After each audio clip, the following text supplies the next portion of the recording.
Henry Cavill should not play Doom in the MCU. It'll be a mistake. But here's who he should play. Hello, ladies and gentlemen. Welcome to Happy Doomsday. My name is Shadi. So, the world's probably going to end. Well, at least I think so. But while we're here, we might as well try and at least be happy. Do you know what I mean? Well, try, as hard as that might sound, as hard as that may be, let's try and at least be happy. And you know what it is? Movies and TV make me happy. Being able to talk about them also makes me happy. So I thought I started this little show where I can talk weekly about film and TV, provide punditry, reactions, and vibes, to the latest and the greatest in the industry. Following a short-lived return as Superman in Black Adam, Henry Cavill finds himself without a superhero franchise.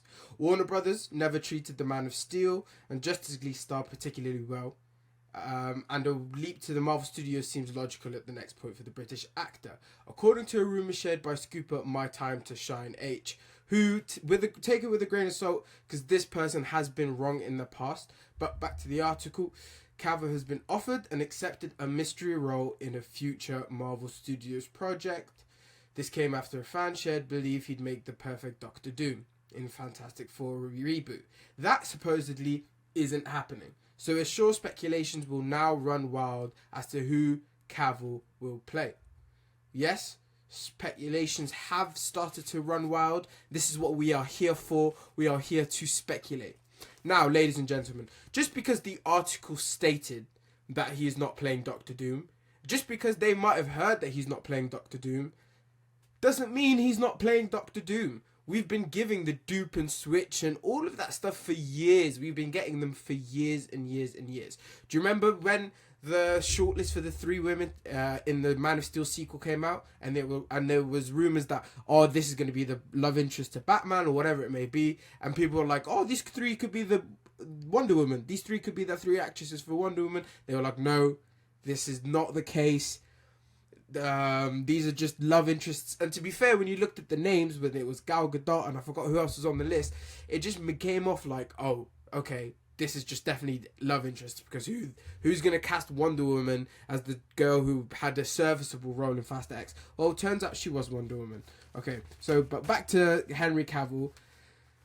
So let's start with Doctor Doom, shall we? So Doctor Doom, I don't think it would be the best choice for him. I don't think it's the best choice for him, and I'll tell you why. Here's why. I think he should be a good guy in the MCU.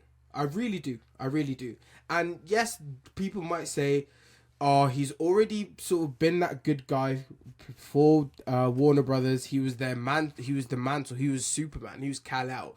So people might be like, we're a bit bored of him seeing him do that so often. He's such a good actor, so let's give him sort of room to play and all of that stuff. Which is, I completely understand that, and I completely agree. He's such a great actor, and he probably would do a serviceable job as Doctor Doom. Probably even good. I would go as far as potentially saying even good, because I have yet to see sort of Henry Cavill in a bad performance, give a bad performance. I've seen him in bad movies, but I've yet to see him sort of give a bad performance. But the reason why I think he should play a good guy in the MCU is because bad guys don't really last long in the MCU. Bad guys don't really last long. Even if you're Thanos, you're in the MCU for 3, 4 like max pictures. Like, I don't think we've had a villain spanning that long.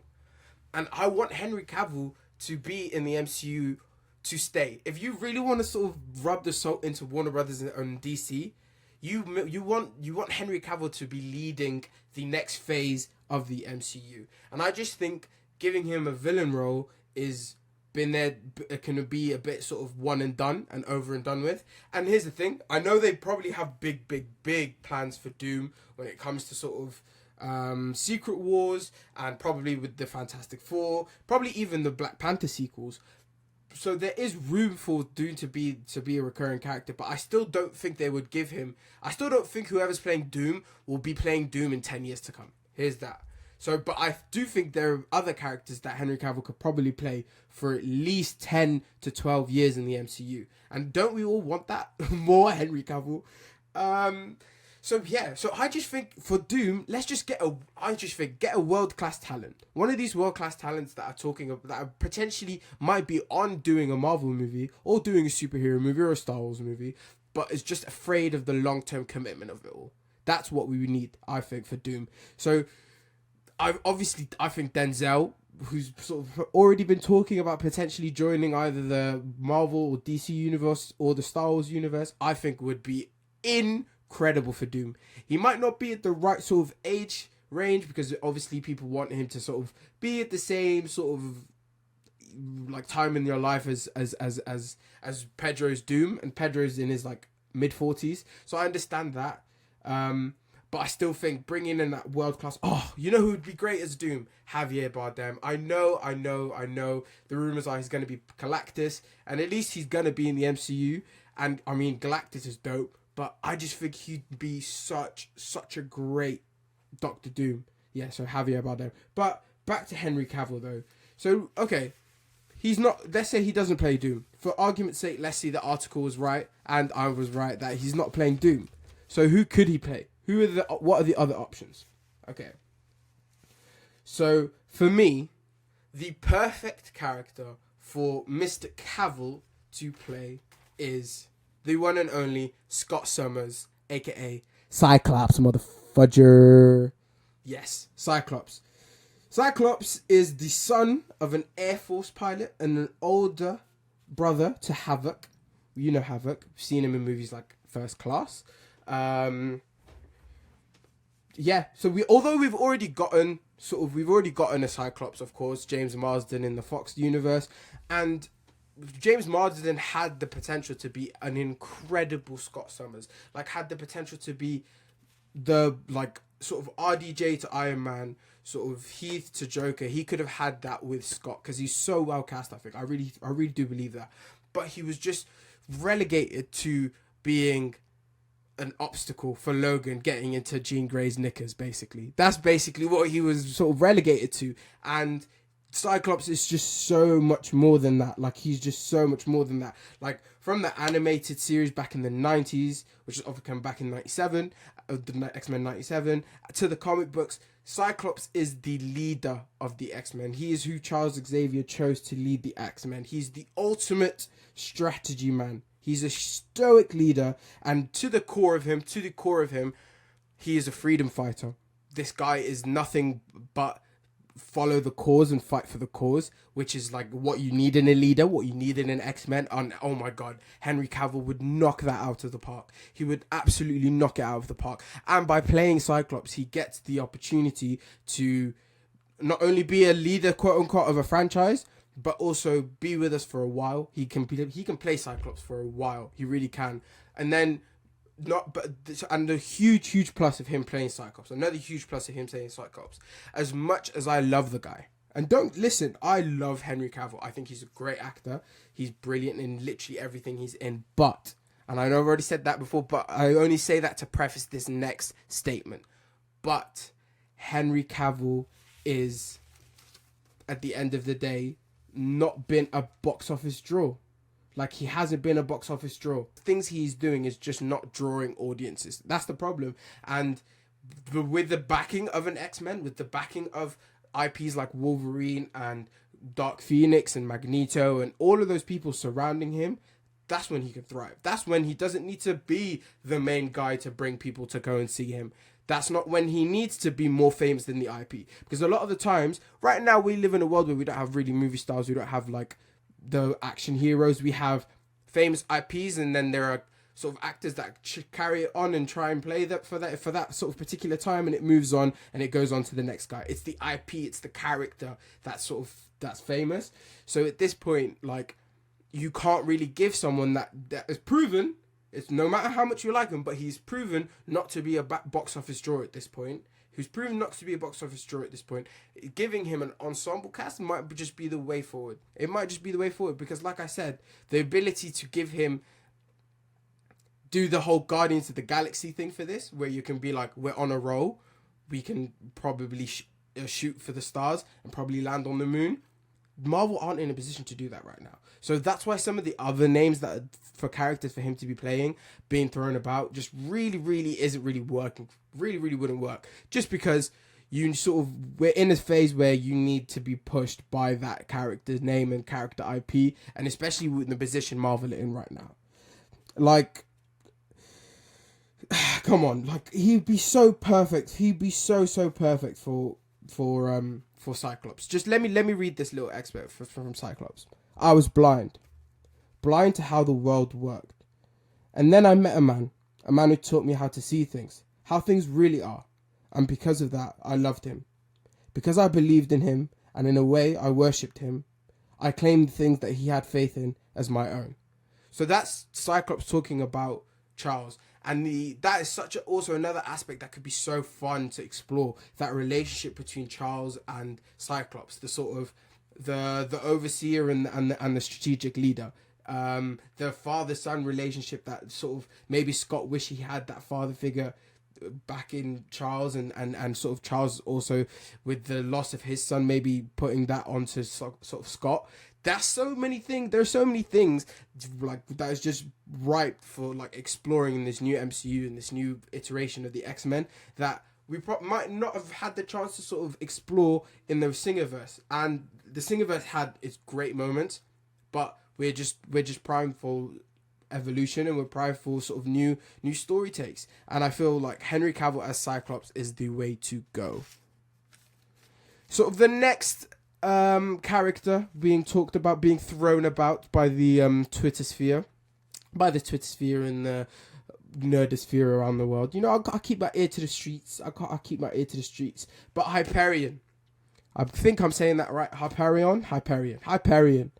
He's an external named Marcus Milton. He made his debut in Avengers 69, which debuted in October 1969. He was created by Roy Thomas and illustration from Sal Buscema. Okay? The thing about Hyperion, so he's this like larger than life Titan, very similar in powers to Superman.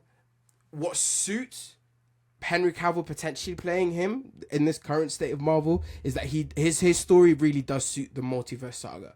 And obviously, whether we like it or not, that is what we're going through right now, what we're sort of dealing with, and what we have to take in our Marvel intake is the multiverse saga.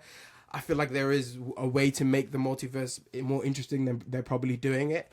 I mean, ask Lord and Miller and see what they're doing with the Spider-Verses, but that's neither here or there. But the reason I say that is because Hyperion was originally of Earth 13034. He was later annihilated by an incursion, and sort of the term incursion has already been brought up in the MCU by John Krasinski's Reed Richards. But in that Illuminati scene, he sort of brought up the idea of incursions in the MCU.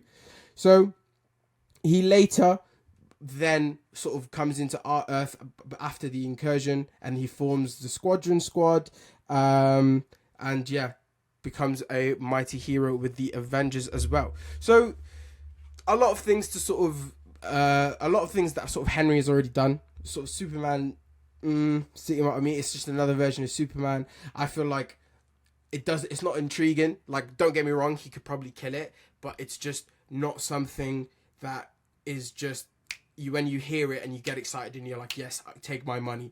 Like, that's what Marvel need right now. Marvel need a yes, take my money type of announcements right now. That's where they are, and like Hyperion is just not the way to go. Like, it's just not the way to go. Even Bob Iger sort of has discussed the plans moving forward is to focus more on existing IPs and reliable IPs, more ground level heroes.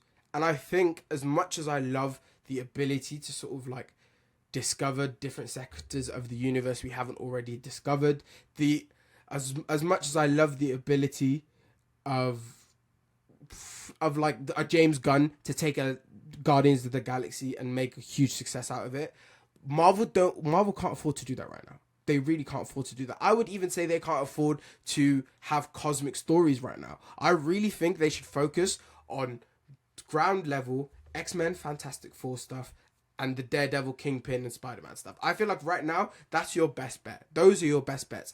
As sad as it might sound that we're not getting sort of the underdog stories and the stories of probably the characters that the general public might not have heard of, or even a lot of comic book fans might not have heard of. We're just not in that position right now. We're not in that economy. Maybe after Deadpool 3, Deadpool and Wolverine, maybe after that, but just for right now, we're not there yet. We're not yet there. So that's why I don't see Hyperion being the character Henry Cavill plays. Next, we got Captain Britain. Come on. Yes, lad, Captain Britain. Rule Britannia. It rules the way. And obviously Henry Cavill is English. I'm not English, I'm Welsh. Putting that out there, just to put that out there. But yes, Captain Britain. And this is the character that even Henry sort of put it out there that he'd potentially like to play. Captain Britain, also known as Dr. Brian Braddock, is the son of a lord and lady. He graduated from physics school, become a scientist. During his time at a lab in a science lab, a bunch of mercenaries showed up and they injured him, and he started to bleed out. And basically, upon escaping the science lab, he was given an offer by the one and only Merlin. And what Merlin did was offered him a proposal. I will save your life right now, but you become Britain's champion. You become Captain Britain. So it really is a nice sort of medieval shoes and sandals type story. And I feel like that there is space for that in the MCU. There really is. And I feel like, especially with Dame Whitman in the Eternals being Black Knight, there's the MCU has time and has space for a sort of Game of Thrones type adventure. No, obviously he is playing Jon Snow, Dane Whitman, but I still feel there's space for that. There really is space for that. Unfortunately, I just don't think the timing is right for a Captain Britain in this current MCU. I don't think the timing is right for a shoes and sandals, for a swords and sandals type story. I think, again, they're probably going to stick with the reliable IPs. They're probably going to stick on stuff that they can sort of rely on and know that people are going to go out and see it right now, because the box office just aren't doing great for stuff. So I just also, as much as I'd love to see it, I just don't think that will happen. I just don't think that will happen, or at least anytime soon. And I do think Henry Cavill will probably pop into the MCU within the next couple of years. So if it is Captain Britain, I would be very shocked. Okay, that is that for Henry Cavill. Let me know who you think Henry Cavill will play in the MCU. Will he be Doctor Doom, and will I be wrong? And you can all tell me that I'm a fat loser, and I will accept it. I'll put my hands up and accept it. I already accepted it. My mum tells me every day, okay? But will he play Doctor Doom? Will he play Captain Britain? Will he play Hyperion? And am I saying that right? Okay, moving on to the next topic. While we move on, guys, please do just drop us a like, man. Drop us a like, drop us a subscription, all that good stuff, because I'm really trying to build a community here. We are trying to make sure that there is a space for me to talk into an ether and talk about movies and have people listen, and where I can do this as a living, and that would be bloody brilliant, absolutely brilliant, alongside of obviously trying to make it as a filmmaker, but let's see how that goes. We'll see how that goes. Okay. Next up, Tom Cruise. What are we saying, Mr. Thomas Cruise? How we doing? Hope he's doing good. Tom Cruise. Partners often running with Warner Brothers. During Friday's fourth quarter earnings call, this is coming to us by The Wrap, by the way. During Friday's fourth quarter earnings call, Warner Brothers Discovery CEO and President David Zaslav touted the film studio's new relationship with star and producer Tom Cruise. A partnership with Tom is up and running. Warner Brothers Motion Picture Group co-chairpersons Mike DeLuca and Pam Abdi spent a couple days hard at work with Tom in London earlier this month. Zaslav said, "As you saw yesterday, we're in negotiations for a new film by Academy Award winner Alejandro Gonzalez Inarritu, starring Tom. This will be the first of many films with us, and Tom, we look forward to a long future together." Zaslav was referring to the news that Tom Cruise is in talks to star in Inarritu's new film, to be co-produced with Legendary. That studio has been instrumental on a number of Warner Brothers projects, including the upcoming Doom Part 2 and Godzilla x Kong: The New Empire. Okay, so Tom Cruise and Alejandro Inarritu. I'm indifferent about Alejandro Inarritu. Okay, indifferent might be the wrong word, might be the wrong term, just because like he is a master filmmaker at the end of the day. But what I will say is, I wasn't crazy about The Revenant. I just think it was a bit very much so made for the Oscars. Very much so, look at me, look at how I make my films look incredible with this natural lighting. And look, I'm just using natural lighting, and all my actors need to wake up at 6 o'clock because I need to make natural lighting. And I'm like, yeah, cool, okay. But it's not just the lighting, but I just feel like that mentality just carries through that whole movie of, we're purely making this on the basis of, we want the Academy to say, and the winner of the Oscar is Leo DiCaprio. And to be fair, it did. So, I mean, it sort of achieved its purpose, and that's cool. But he didn't just make The Revenant, ladies and gentlemen. Also, Birdman, which is a fantastic film. Like, Birdman is fabulous. Michael Keaton kills it in that movie. So the prospect of him working with Tom Cruise is exciting. It's exciting. Like, I'm ready for Tom Cruise to go back to working with sort of auteur directors. And Inarritu might not be the only one he's about to sort of gear up to work with. We'll get to that in a sec. But man, Tom Cruise, the perception of Tom Cruise in Hollywood has shifted. There was a time, I would say, in the early 2000s where people were purely looking at him as, you're probably in the Sly and the Arnold Schwarzeneggers and the Jean-Claude Van Dammes and the Stathams, like maybe a slightly elevated than those guys, but that's where he was being sort of, I feel like, being lumped in. But I just think his sheer passion and ability to become the savior of Hollywood right now, because let's be frank, this man is the savior right now. With Top Gun grossed around 1.496 billion.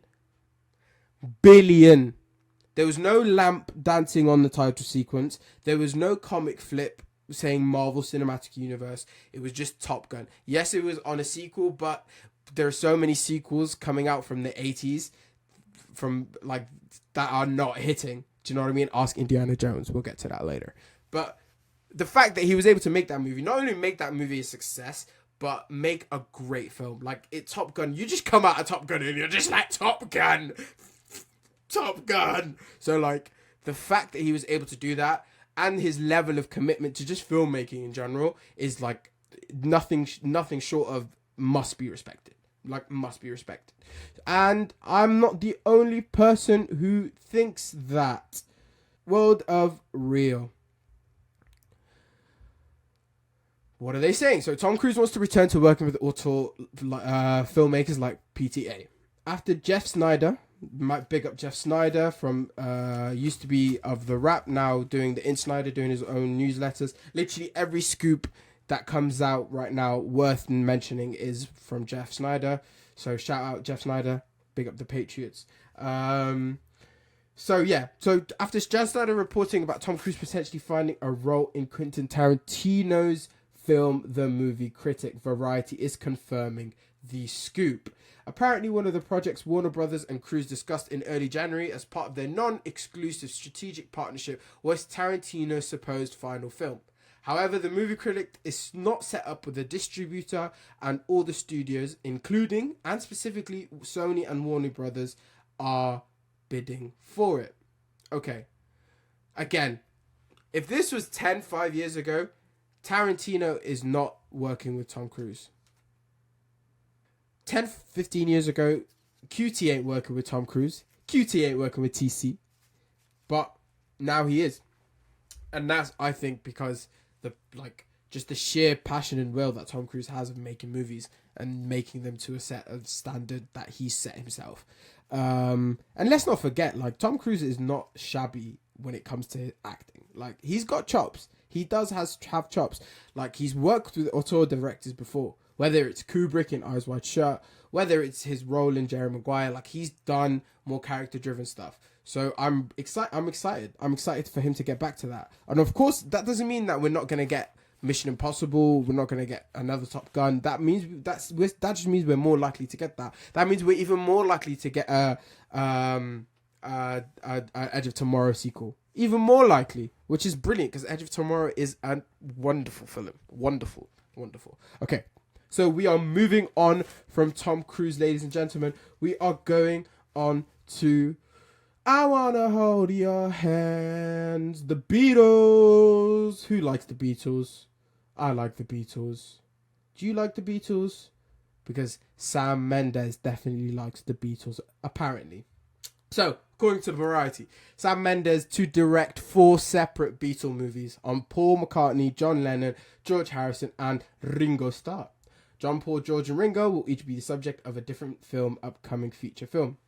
Director Sam Mendes plans to make 4 separate movies, one for each Beatle member's point of view. They will intersect to tell the astonishing story of the greatest band in history. Leading up to their 1970 breakup, according to a press release, McCartney, Starr, and the families of the late John Lennon and George Harrison have granted full life story and music rights for the scripted films. I'm honoured to be telling the story of the greatest rock band of all time and excited to challenge the notion of what constitutes a trip to the movies. Mendes, the Oscar-nominated filmmaker of American Beauty, War Drama 1917, and the James Bond film Skyfall and Spectre, said in a statement. Okay. So, I like that quote.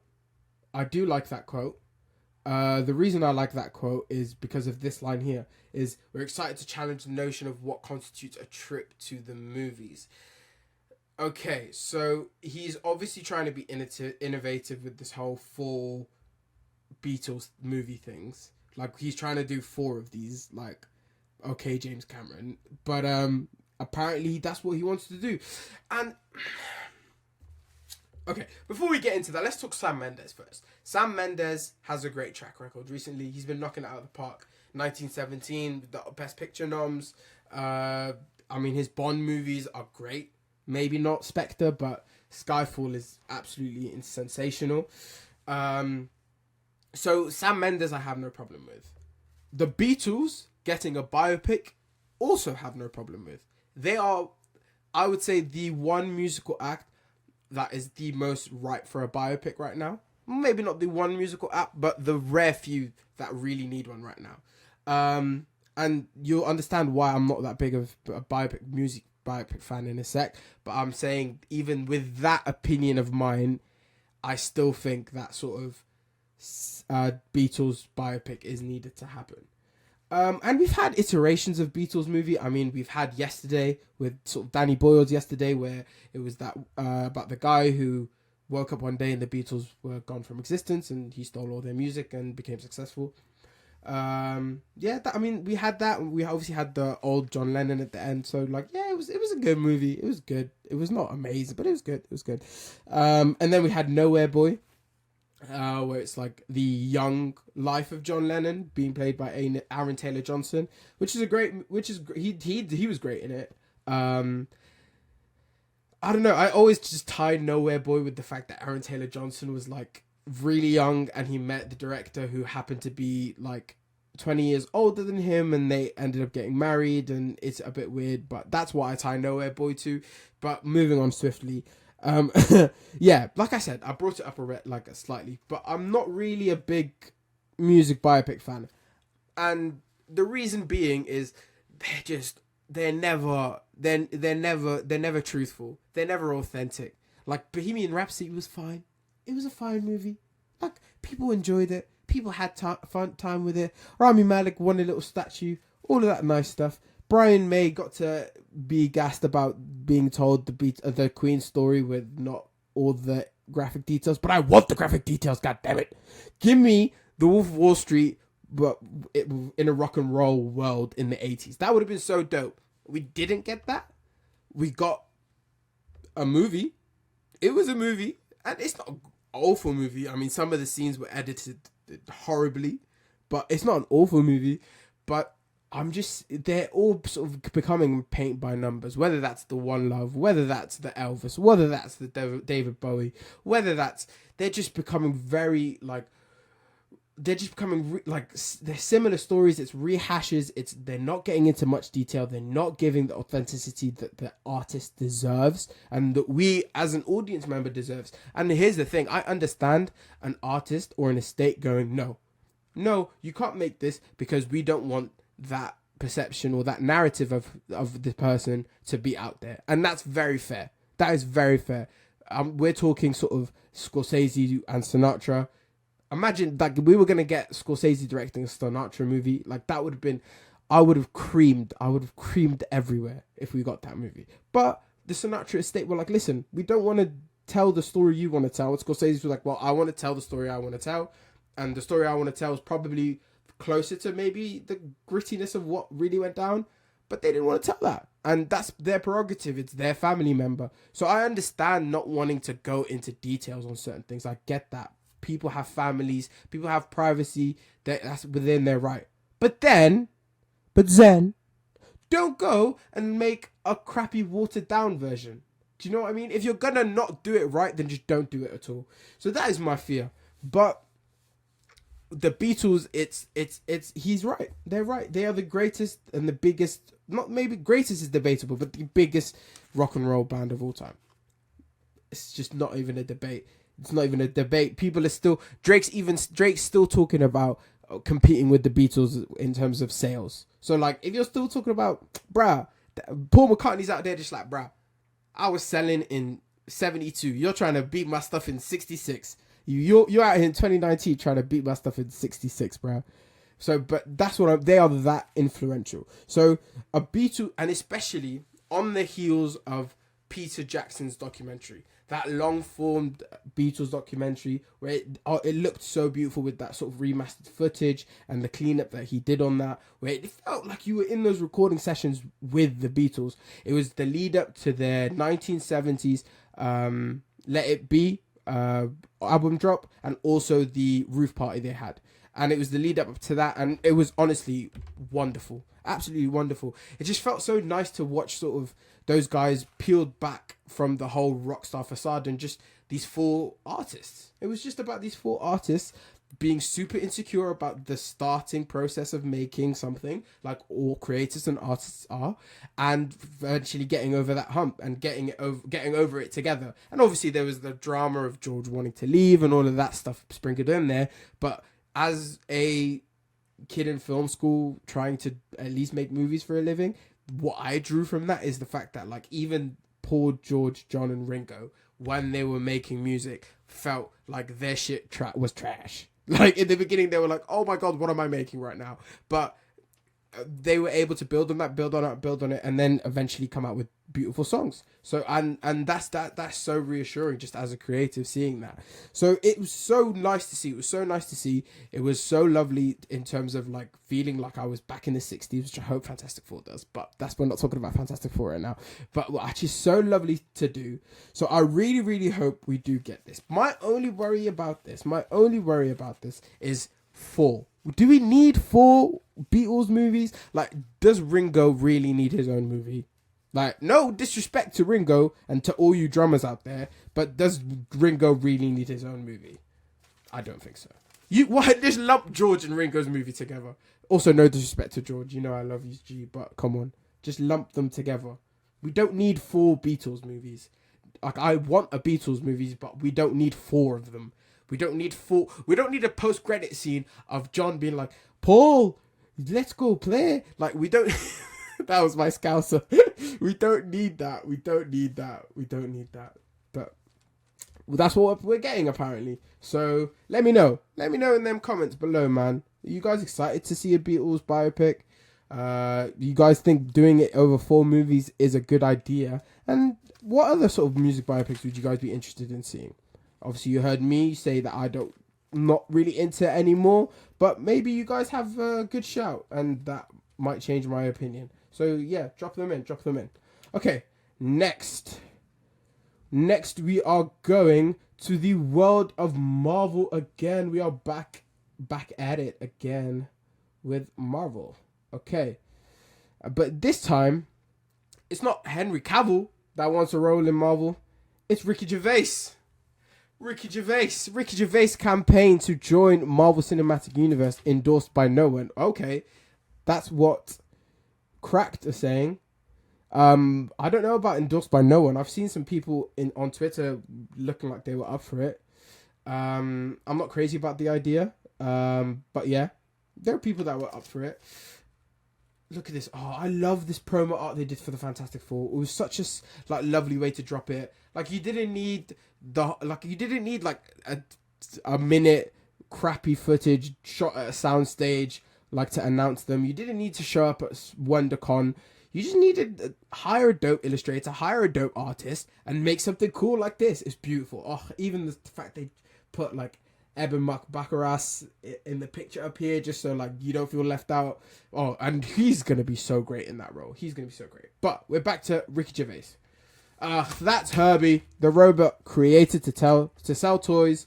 Fill out the FF cartoon raster back in 1978, where the rights of Human Torch had been temporarily signed away for the Universal TV pilot. Okay, this article is a little sort of opinion driven, so we're just gonna sort of get to the main points. Okay, Herbie, little cartoon robot that joins the Fantastic Four in their adventures. I won't lie to you, I'm not the biggest Herbie fan.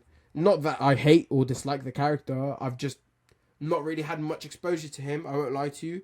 I do remember bits of him in the old Fantastic Four animated show, but that's really it.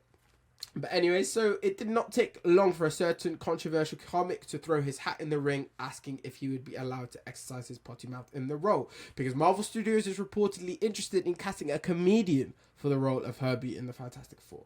And Ricky Gervais replies to that tweet with, "Can I swear?" Okay. There's been swearing in Marvel before. You wouldn't be the first. You would not be the first. But yeah, Ricky Gervais in Fantastic Four. Ricky Gervais as Herbie. What do you guys think? Like I said, I'm not crazy about the idea. It's not going to stop me from watching the movie if it happens. Will it stop me from watching the movie? No, it won't stop me from watching the movie if it happens. But he would not be my first choice. Who would be my first choice, you ask? I'm not going to give you my first choice. I'm not going to give you my second choice. I'm going to give you my first, second choice, and my third choice. Look at that. Because I have no life. Okay. First up, we're going to go with Joe Mande. I think the dude's just waiting for a big role. You might know him from playing Alex's boyfriend on Modern Family. He also has a role in The Good Place. He can play quirky so well. He can play out of touch so well. He can play funny. Obviously, he's a stand-up. I even think his sense of humor suits the MCU to a T. So I really do think Joe Mande would play a perfect Herbie. And plus, I think Herbie doesn't really have to be a set character anyways, in terms of we have to follow exactly what the source material gave us. We can give the comedian that gets cast in this the free reign and the ability to play. Let's give him the ability to play. So Joe Mande is one of my choices. My next choice would be Ali Wong. Oh, she's great. I love Ali Wong. Beef, incredible. Beef was so good. Always Be My Maybe is such a cute little movie. And Baby Cobra is a great stand-up special. If you have not checked that out, I do recommend you check that out. She's not only she's a great stand-up comedian, she's a great writer. Always Be My Maybe is a movie she wrote, a screenplay she wrote, and that is a tight screenplay. Rom-coms are not the easy movies to write. They might look like it, but they're not always the easiest, and she did that impeccably without having that third act dip and dull and just I can't be arsed, I'm still watching this movie. When it comes to rom-coms sometimes, I didn't have that with Always Be My Maybe, which is just a credit to her writing. she's also when it was just probably because of the writing skill she has. She's great at improv. So that's just great addition to any cast that is a talent. Adding talent to a cast is not a bad thing, never going to be a bad thing. Adding improv, that's just another level, especially coming from a character that is going to be a source of a lot of jokes in Herbie. So I think the fact that she is so good at improv is really cool. And her other sort of writing credits include Fresh Off the Boat and, like I said, Always Be My Baby. And my last shout out / choice for Herbie is Gerard Carmichael. Yes, Gerard Carmichael. I love Gerard Carmichael. If it's everything from the Carmichael Show to even had a role in Poor Things, the one that actually came out recently. If you've not seen the small little film he's done called On the Count of Three, it's great. His stand-up special Rothaniel is outstanding. Like, it is outstanding. It is probably the best shot stand-up special I've ever seen. I think it was directed by Bo Burnham, so big up Bo Burnham. But Rothaniel was the greatest like looking stand-up special I've ever seen. I just think Gerard Carmichael needs to be in the MCU. I just think Gerard Carmichael needs more roles. I just think Gerard Carmichael needs to be in my life, in everyone's life a bit more, because he's that talented. And plus, he's probably going to be a bit more free now that they're not doing the Zorro movie. So at some point, it was being reported that Gerard Carmichael and Quentin Tarantino were actually writing a Zorro movie together. But which sounded incredible. That sounds amazing. Like, so out there. I love when like I hear something that I'm not quite sure how that's gonna come out, how that's gonna look, what that's gonna be like. I love doing that, because then you're leaving room for yourself to get surprised. But that's not happening, unfortunately, anymore. So it just means he's got time. So he got time to be Herbie. So yeah, those are my 3 suggestions for Herbie. Let me know if you guys have any suggestions for Herbie. I know it's not the most exciting fan cast in the world, but we'll be doing a bunch of those down the line. Bunch more fan casts on Happy Doomsday. How are you guys having? How are you guys enjoying the show so far? Hopefully, Happy Doomsday is making you happy, because it's making me happy. I enjoy doing this. I really do. Okay. Next story. Dune 2. Yes, sirree. Mr. Denis Villeneuve. Okay, Dune 2's first reaction from the premiere. Jaw-dropping masterpiece. This coming from The Hollywood Reporter. The first reactions to Denis Villeneuve's sequel say the film is even better than the first. Big feat. One of the best sci-fi films for generations, it's being called. Okay, so let's just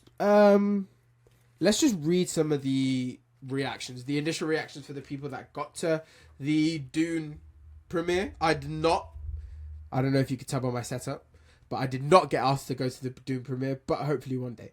But yeah, I'm very excited for the film. I loved the first one, and you can very much tell that the first one is a part 1, and so we're excited to see the conclusion. I was never in doubt that this was not going to be a good movie. Like, I never sort of to once thought, yeah, Denis Villeneuve's not going to do well with this. Like, not at any point. So I always knew Dune 2 was going to deliver. But apparently, it doesn't just deliver, ladies and gentlemen. It succeeds expectations. Okay, coming from Jordan Farley, he writes, blown away by Dune Part 2. Found it even more immersive, tactile, and emotional than Part 1. The clarity, heft, and scale of the action is staggering. I love the word heft. Very, very well put. The scale of action is staggering. For me, the whole occupies a rarefied place alongside The Lord of the Rings as the definitive version of a seminal text. Okay, so he's sending shots to David Lynch. David Lynch, take your shots. Okay, Scott Mendelsohn writes, Dune Part 2 is an audio-visual triumph, on par with, relatively speaking, John Wick and Avatar 2. Strong performances, some clever action beats, but like Dune 1, it's 2 hours and a half. That mostly runs out of story at the 90-minute mark and jogs in pace till the climax. What you've got to do, bruh? What do you have to do? You are a film critic. Your job is to critique and analyze and react to films. What's so important for you that you can't sit for a 2 hours and a half movie? Like, what is so important for you? Okay, Emily Murray writes, arguably Denis Villeneuve's magnum magnum opus, sorry. Dune Part 2 is a masterpiece, throwing you right into the action. It's totally immersive, gripping, and ultimately devastating. Timothy Chalamet and Zendaya have never been better. Just truly remarkable filmmaking. I am in awe. Dune Part 2, this coming from Jazz Tang K, is a giant epic. A masterclass of crafts from Greg Fraser, who, by the way, is an incredibly talented cinematographer. He did work on The Batman, which should have got nominated. Like, the cinematography in The Batman was the best of that year. But anyway, so Greg Fraser is a very, very talented cinematographer. From Greg Fraser's exceptional photography to Patrice Vermette's magnificent world building, Denis Villeneuve has delivered his Magnus Opus. Oh, okay. Someone wrote Magnus Opus again. You lot are stealing each other's phrases. Come on. Where's the originality? Has delivered his Magnus Opus, directing one of the best sci-fi films for generations to come. Okay, so you get the gist of it. People seem to like it. People seem to like Dune.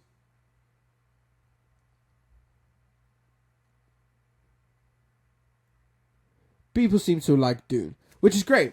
I'm excited to see it. I'm really excited to see it. As soon as I do see it, we'll be having a little review on Happy Doomsday next week. It's projected to be opening domestically to around 60 to 80 million. It would be the first movie to do that. If it were to be successful in doing so, it would be the first movie since October to open to higher than 50 million domestically. The last movie was Five Nights at Freddy's. Blumhouse's Five Nights at Freddy's was the last one to do that. Try saying that 6 times. Blumhouse's Five Nights at Freddy's. Blumhouse's Five Nights at Freddy's. Blumhouse's Five Nights at Freddy's. But that movie was the last one to do that. That did that in October, of course. So I think it will do more. Like, I don't think it will do gangbuster. I think I'm going to predict around the 85 to 90 range in terms of its opening domestic weekend. That's my guess. But overall, I'm going to go for around 700 to 750. See, now, like, people, and by the way, if it hits 750, it's a success. It's a success. Like, this movie doesn't need to make $1 billion. Don't get me wrong. It probably wants to make $1 billion. It's not going to, in my opinion. It's not going to. The reason it's not going to is because people, the general movie-going audience are not willing to sit through a movie like Dune. They're just not. And I'm not being, and I might be being unfair a little bit. Because I bet you a lot of people are, and obviously they are, because I'm predicting 700 to 750. But what I am saying is, it's not hitting all 4 quarters of the demographic needed to hit $1 billion. If you're going to hit $1 billion, you need all demographics to go and see that movie. You need old people, you need young people, you need middle-aged people, you need employed people, you need unemployed people, you need deaf people, you need everything. Everyone needs to go see that if you want it to hit $1 billion. Not only see it, some people need to see it repeat viewings for it to hit $1 billion. I just don't think Dune has that. I think Dune has a strong, like, rabid fan base. I do think that. I think it has more of a chance maybe of hitting those demographics if it didn't have the cast it did. I mean, Timothy Chalamet, Jason Momoa, Austin Butler, Florence Pugh, Josh Brolin, all these, Christopher Walken. Like, having a cast like that doesn't not help. It's got more of a chance of hitting those demographics with that cast in mind. But even with that, I just don't think it has it. I mean, the first one grossed around 405, but don't forget that's coming off of the sort of lockdown, and that was on a budget of 165. So if it does hit to 70, that would be a great success, especially if the first one hit 405. So the first budget was 165, and the budget on this one's going to be 190. So they do need it to be more successful than the first. It will definitely be more successful than the first. So yeah, that's my prediction. 700 to 750 overall. And for opening, I'm going with 85 to 90. Hey, if you disagree with me, please let me know. I'm probably wrong, like I'm probably going to be multiple times. So let me know if you think so. And is this the last topic of the day, ladies and gentlemen? And then you will not have to see my face again until next week if you choose to come back. Which I hope you do. I hope you do. I hope you've had fun. Because I've had some fun. And ladies and gentlemen, this is just the first episode of Happy Doomsday. This is going to get better. I'm just going to get better at doing this. I'm going to get better sort of affording a better equipment. So like all of this is just going to snowball and build up to hopefully a gorgeous community with amazing people that are willing to spend some time out of their day to just talk movies with me. That's the main goal. That's the main goal. So if that's something like you can do or something like that sounds like you'd want to do, subscribe to the channel, man. Subscribe to the channel. Leave me a like. Let's get the conversation going. Let's have a community. Let's build it. Okay. And to build it, I need you guys. Last story of the day, and good because this one will annoy me, boys and girls, ladies and gentlemen. This is the kind of thing that pisses Shadi off. Okay, Warner Brothers reportedly spending $200 million on Joker 2. More than doubling first film's budget. Okay, this is coming at us from the guys at IGN, written by Tyler Lies. Okay, we still have several months left until the sequel to Todd Phillips' 2019 film Joker is out in theaters, but we do know one thing about it: it's reportedly pretty darn expensive.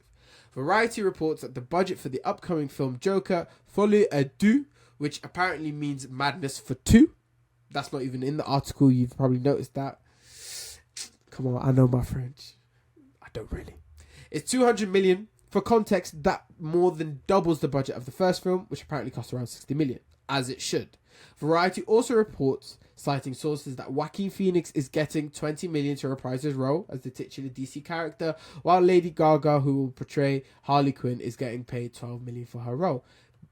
I have no problem with those things. While that $200 million is a big one, Joker was a massive success for the Warner Brothers in 2019, so it's a little surprised the studio would want to invest heavily into the sequel. Aside from receiving numerous accolades and becoming the 6th highest grossing film of that year, it was also the R-rated movie to surpass $1 billion at the box office. It also follows a trend that sees other blockbusters, especially superhero movies, balloon in budget. Another being DC's The Flash, that flopped last year on a reported budget of around $300 million. Disney's The Marvel, meanwhile, we also turned into disappointing box offices on a budget of around $274. Okay.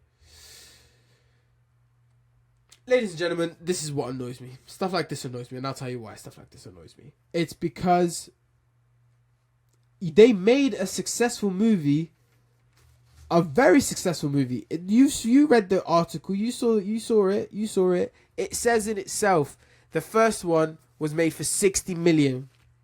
And now, don't get me wrong, the first one was a passion project by Todd Phillips. I don't really think Warner Brothers wanted to make it like that. He pitched it. The pitch went well, obviously. And they were like, okay, we'll let you do it, but we'll give you $60 million to do it with. Fair enough. Probably a lot of filmmakers would take $60 million to make a movie. He made a movie. He made a character-driven movie. He made a performance-led movie. He made a great little movie. He really did a little movie, but he made a great movie. Joker is a great movie. Like regardless of people taking it fanatically and ruining it, just like they do with Fight Club, and American Psycho. But regardless, it's a very well made film. Like never once were you watching the Joker and going, "Bruh, this looks cheap." Not once. Well, not for me at least. Not once. So why you might ask, is this time around different? Why do we need $200 million for this movie? Why is a very good question. Well, of course, we've got Joaquin Phoenix coming back. That's going to be a factor. Joaquin Phoenix is the type of actor who doesn't really like to do the same thing twice. He's very much a creative. He's very much an artist. He's very much like, don't tie me down. Don't tie me down creatively. That's what happened with Doctor Strange with him. Ugh, kills me the fact that he could have been our Doctor Strange, but he just didn't want to be tied down to that many movies. And I understand. Power to him. He wants to be able to play different characters and have different creative endeavors. Power to him. So bringing him back is going to require some effort. Bringing him back was going to require them to break the bank, which they did. So I'm fully aware that it was going to cost a little piggy to bring that back. I was also fully aware it was going to require a dump truck of money reversing into Todd Phillips and reversing into Lady Gaga's house to get them to do this movie as well. Todd Phillips again had to return to do it, and probably getting Lady Gaga in a movie after A Star Is Born and House of Gucci and all of that success probably isn't cheap either. So I'm fine with all of those things, but that still does not mean it should be 200 million. That still does not mean it results in it being 200 million. Another argument could be it's a skeptical movie this time around. It's going to be a musical, or at least there's going to be musical numbers, okay? So we want to make it look great. We want to make it have a certain production level of production value so that we can have these great musical numbers look great for you. Do you know what I mean? We're spending the money so these musical numbers look great.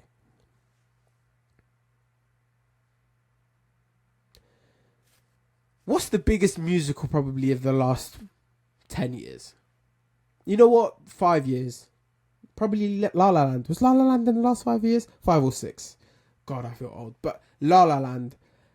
Not once was I watching La La Land and going, I don't feel like those musicals, the music numbers delivered on a production value level. I just don't feel like they delivered. No, not once. Not once. And you know how much that movie cost to make? 30 million.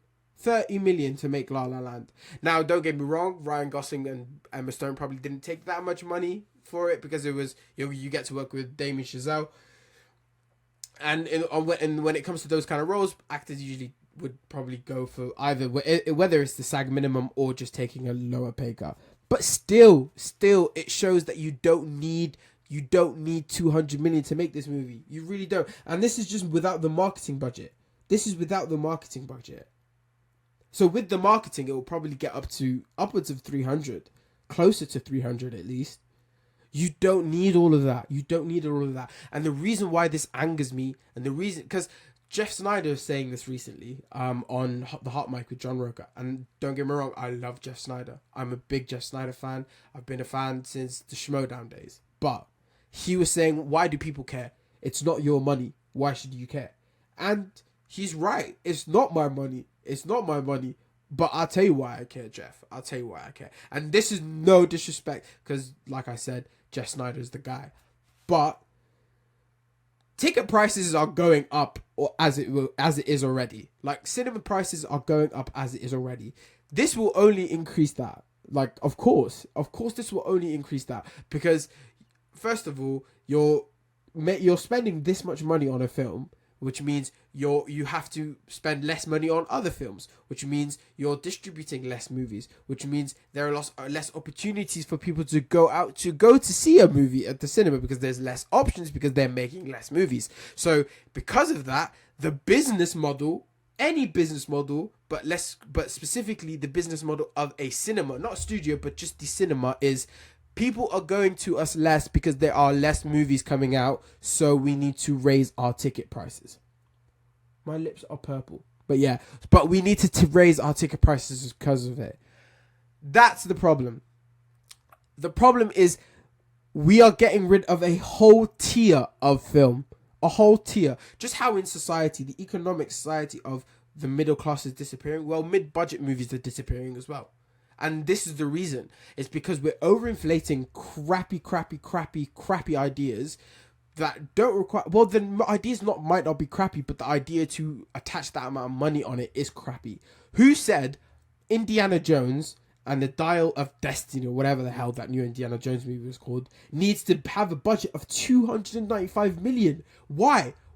In what God's name? Who's the idiot that greenlit that? Who's the idiot that was like, okay, yeah, the last movie did great, the one with Shia LaBeouf chasing monkeys around. Don't get me wrong, I like Indiana Jones, but you don't need 300 million to make Indiana Jones movies. He's not fighting some CGI some CGI clusterfuck. He's not. He's not. It's an adventure movie, so you don't need that much money. So obviously you're setting yourself up for failure. And what happened? They failed. But why do I say that they're getting rid of mid-budget movies by doing so? Is studios are going to fail more often because they are risking more by having these higher budgets. So by risking more, they're going to crab out more. That's just what's going to happen. So by having successive failures, they're going to take less opportunities when it comes to funding movies. They're only going to fund big budget movies that either they're going to put a lot of money in expecting a lot in return, or they're going to put very little money in these indie pictures that are picking up for distribution, or whether they're even like greenlighting.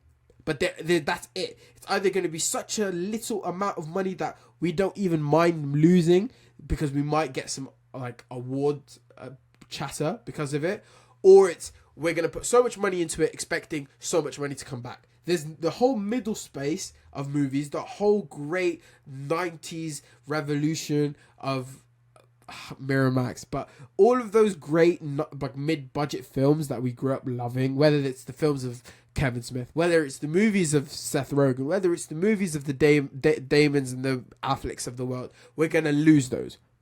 We're going to lose those because studios insist on doing this. And I don't know why. And that's it for the first episode of Happy Doomsday, guys. We've got it. We've gone through this. We were able to do this. And I'm happy that we were able to do this. And I'm happy to whoever is still watching. Oh, I appreciate you a bunch. I appreciate you a bunch. And if you're watching this on a separate clip, I also appreciate you a bunch.